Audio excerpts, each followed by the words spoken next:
Það ætlum að halda áfram hérna í föstudagsþættinum og næst komum við að tala aðeins Andrésar andaleikana sem að standa yfir hérna á Akureyri í 40. sinn, hvorki meira né minna. Og ég veit að það eru ansi margir sem eiga góðar minningar frá Andrésar andaleikanum, hvort heldur sem sem keppendur. Nú eða síðan foreldrar seinna meir, verið velkomnir herramenn. Kærar þakkir. 40. leikandir, þetta orðin ansi mikil og vegleg saga. Hvernig keppninni háttað þetta árið? Já, þetta ansið skemmtilegt og vegleg saga eins og segir og hérna gaman að taka þátt í afmælisári og gaman að taka þátt í undirbúningi. Dagskráni bara háttað þannig með, þetta svolítið með hefðbundin sniði, þetta svolítið í sömu skorðunum og það það sem að gera þetta pínlítið skemmtilegt að þetta bara eins og þeir sem eru að koma núna sem gestir, þeir hafa keppt í þessu sem börn jafnvel og svoleiðis en það samt búið að vera svona að reyna að koma með nýjungar inn í þetta og hérna til dæmis í skíðagöngunni verið að keppa í það sem er kallað skíkross eða skíðaat sem svona svolítið fjöru og fjör og skemmtilegt og það keppt í skiptigöngu líka sem annar gönguviðburður. En það einnig nýjungarnar í rauninni felast í því að snjóbrettin voru tekin inn fyrir nokkrum árum og það keppt bæði í brettastíl og brettakrossi og þannig að snjóbrettin kannski svona nýja angin að þessu og pluss það að fyrir 3 árum að þá buðum upp á stjörnuflokk og höfum gert það síðan. Og það sem fatlaðir og eða hreyfihamlaðir keppendur sem að stunda skíðin sem koma að keppa. Og það í öllum greinum, það bæði í skíðagöngunni og alpagreinunum og á brettunum. Þar sem að þeir fá að njóta sín líka. Og hvaða aldursspil þetta? Þetta rauninni bara grunnskólaaldurinn frá 6 til 15 ára. Þannig að leiðu þú ert komin í 1. bekk að þá máttu fara að taka þátt í Andrés og þú keppir á Andrés alveg og hefur gaman á og alveg upp í 10. bekk.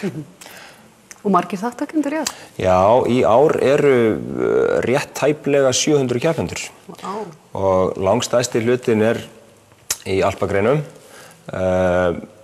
Það eru rétt tæplega 100 í skíðagöngunni og 85-90 á brettunum.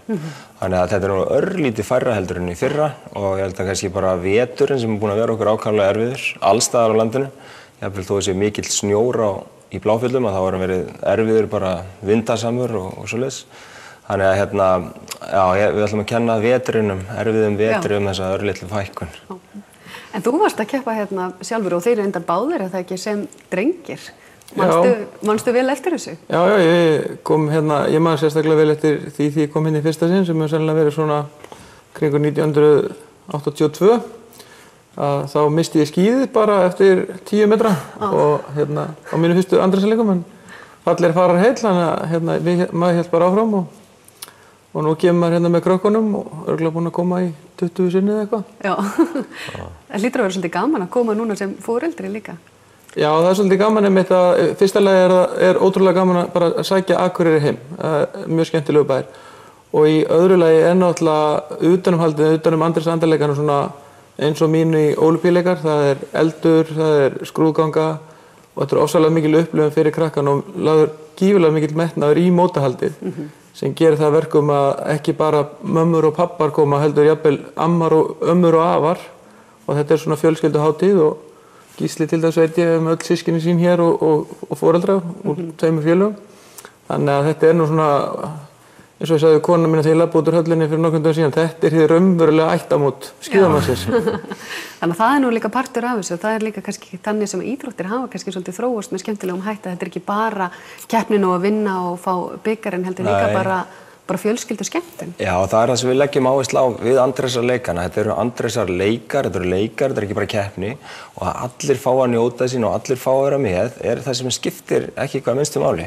Og þess vegna erum við með verðlaunaafhendingar og kvöldvökur og setning og mótslit í íþróttahöllinni, stútfullhöllin og það enda að gera svolítið úr því, þannig að allir hafi gaman, það geta allir fengið úrdráttarverðlaun eða svona ýmislegt líka, þannig að nú gerðum við þetta líka setninguna með veglegri móti og fengum Pál Óskar til þess að trilla krakkana í höllinni Og foreldrana. Og það höfðu allir gaman að, afar og ömmur og börnin og svoleiðis, þannig að það var allir sem dilluðu sig með. Nákvæmlega, og maður fylgist með, það er einhvern veginn svo mikið stemming, fólk að grilla með nestið og mikil svona umgjörð í kringum. Já, þetta er rétt eins og Daniel segir, að fólk kemur aftur og aftur og svo þeir eru oft ekki börn lengur og þá býður eftir að eignast barnabörn til þess að komast með á Andrés, sko.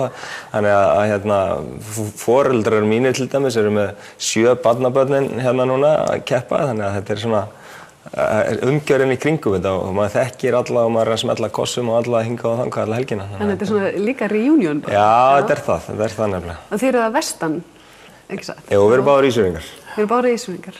Þannig að þetta er allt í fína leið. Þú ert nú orðin Akureyringur núna. Já, tekur það ekki einhver tíma, en jú, ég er vonandi á góðri leið með það. Já, það er umdeilt að hvort að lögheimilið eða tímilið. Já, en jú, en við erum báðir að vestan og sóttum Andrésarleikana að vestan í gamla daga og það var heilmikið ferðalag og skemmtilegt og hópurinn góður og allir gist í Lundaskóla á þeim tíma og þetta var bara mikið fjör. Mikið fjör. Stundum komum við á togurum hingað þegar færðin var slæm og þá mann í eitt skiptið voru allir staddir upp á Dal á Ísafirði og það var búið að segja að það væri skip væntanlegt og átti allir að drífa sig heim og stökkum borð í gugguna sem þá var gul og siglt með henni hingað og örugglega 40-50 krakkar og svo komu einhver á bílum og stundum tók viku að komast heim, þannig að samgöngunar hafa nú eitthvað batnað, það er alveg flott.